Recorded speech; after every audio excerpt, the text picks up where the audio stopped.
Hello everyone and welcome to Camping Millennium. In this episode, the unofficial rules for camping. This episode is brought to you by Icebreaker. Icebreaker is a natural merino performance outdoor clothing company based in Auckland, New Zealand. With Icebreaker's lightweight, durable, odor-resistant apparel, it removes moisture away from your skin in warm conditions to keep you cool and comfortable. And Cotopaxi. Cotopaxi is an outdoor travel apparel, bag, and gear company with a focus on impact and sustainability. They believe in creating and designing outdoor gear that fuels both adventure and global changes by dedicating a percentage of its revenue towards vetted non-profit organizations working to improve human condition. Consider using the affiliated link in the description for your next purchase. You will help support future content on this channel. Thanks for your support.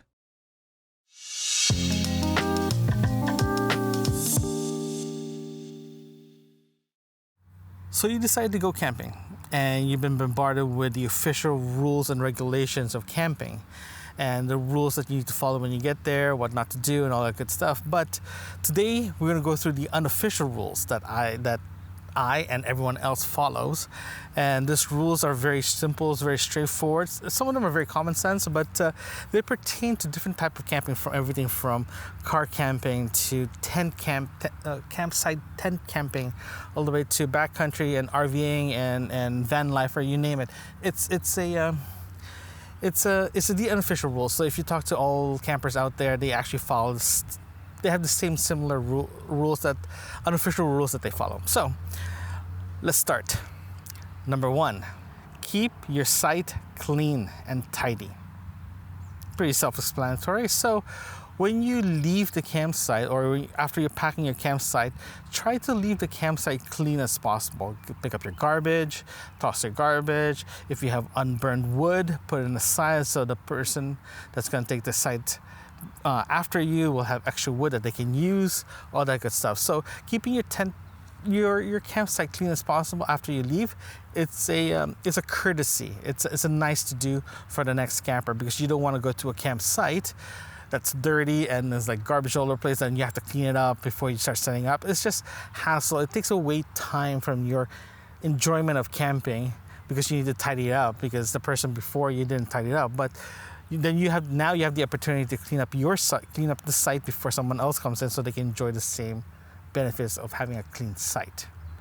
Number 2, do not disturb other campers by being noisy and too much light. It's kind of weird saying that, right? So, in other words, if you're going camping, the benefit of going camping is to unplug yourself, put yourself away from the city, making sure the things that you want to do is like technology free. So having a very noisy campsite or neighbors, it's not very fun. So keep your noise into minimum as possible. So if you're having a conversation, laughing, that's fine. But if you decide to play music and decide to start yelling and playing really loud, that's a problem with your neighbors. So it's not very neighborly, right? And it can be very distracting, especially in the middle of the night and you're sleeping and all that good stuff. So with that said though, make sure when you go camping, minimize your noise as much as possible. So especially if there's a noise curfew, some provincial parks in Ontario does have a noise curfew, and I believe some campsites, even private or in the US or in Europe or whatever, you do have noise curfew. So try to follow that as well too. The other one that I mentioned as well is light. Try to minimize your light on your campsite. If you have a USB lamp or headlamps flashing around, that's fine. But if you have floodlights, then that becomes an issue. It means you're distracting your other campers from other sides, having this glow on the distance or next door. It's just very distracting itself. So try to minimize that as much as possible. The rule of thumb is, if you have a red light, use the red light, because it actually helps in the distance. You don't see it as often, you don't see it as much, but when you get close to it, you can still see your light. If you watch my last camping trip, I put a lamp out, like a USB lamp, outside my tent. I put that on if I'm going out at night to go to the bathroom or anything like that.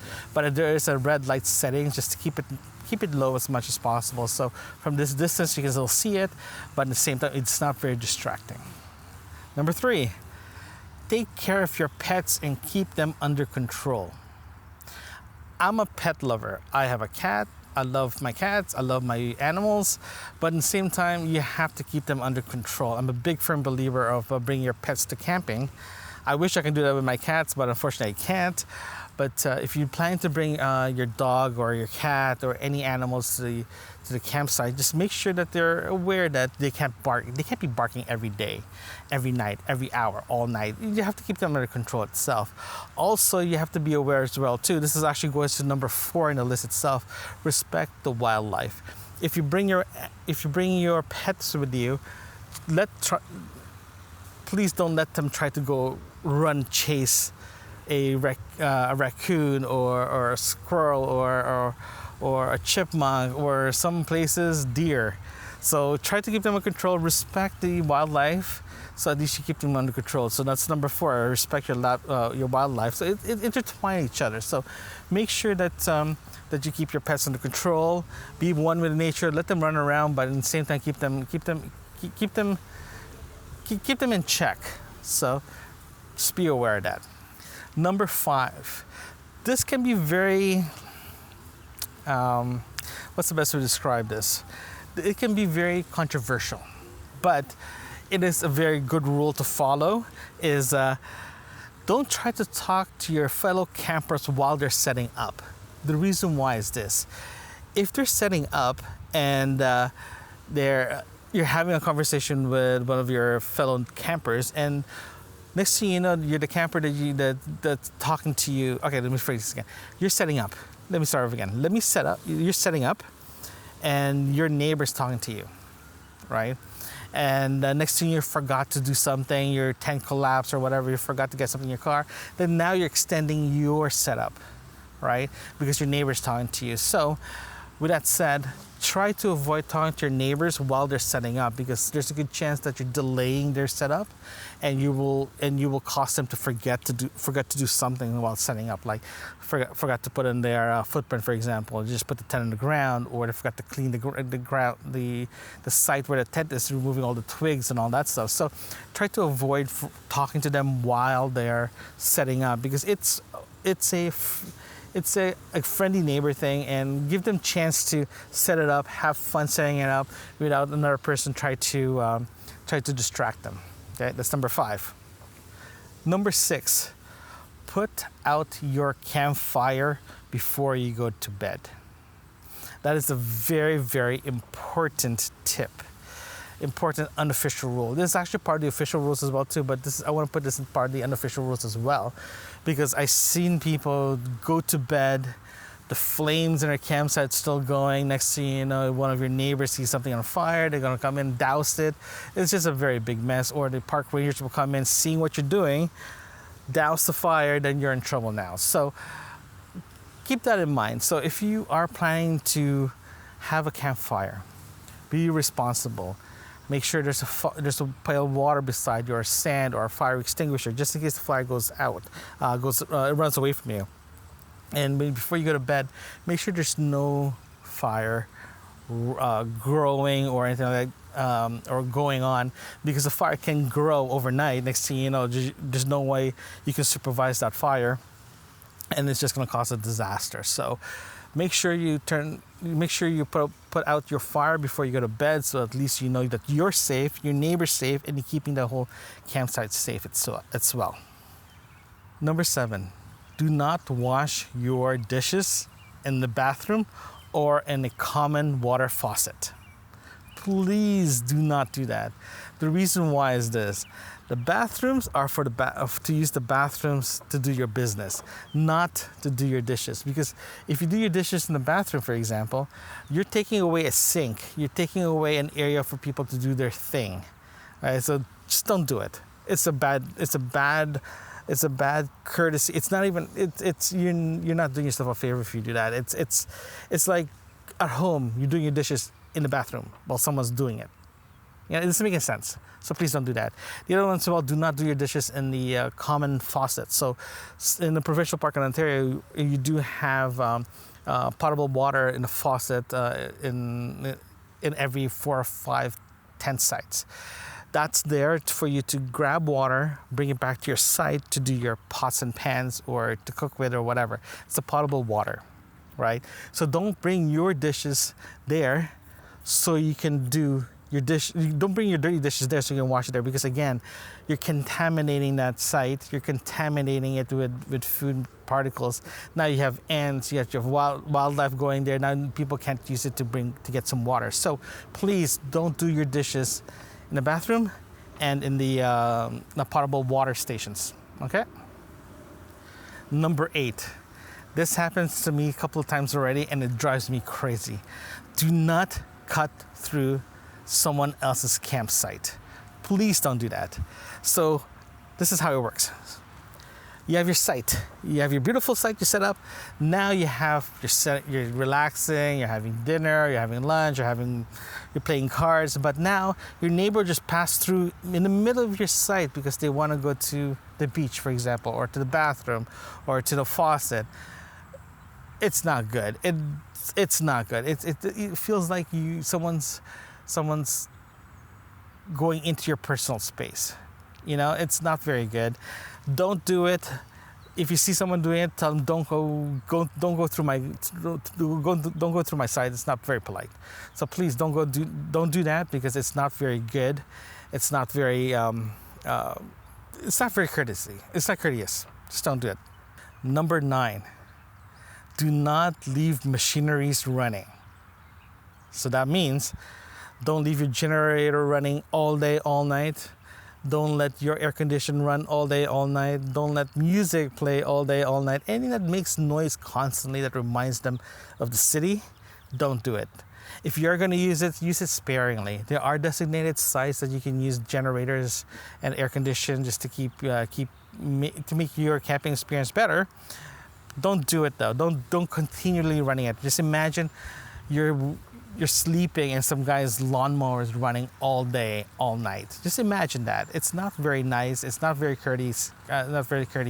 So please don't do it. Just keep that in mind when you do have a generator and don't run it all night. If you're in a crown land in the middle of nowhere, no one's around you, go for it.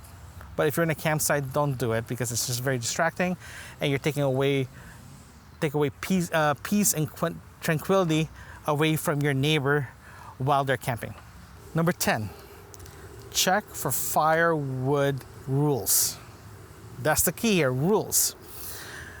Some campsites do issue fire bans. Some provincial park in Ontario do release fire bans, fire bans or rules regarding how to use campfires. Reason why this is part of the unofficial rule and not part of the official rules, because some people do not check the official rules regarding fire bans or fire restrictions or fire limitations. Do yourself a favor, when you check into the provincial park or you check into your campsite, find out if there is a fire ban. Find out if there's a fire restriction, because you don't want, while you're having a fire, the park ranger will come in and say, there's a fire ban, put this out, because if you do that, there's a good chance you get kicked out, or you'll cause a forest fire or just fire in the location. Next thing you know, everyone has to evacuate.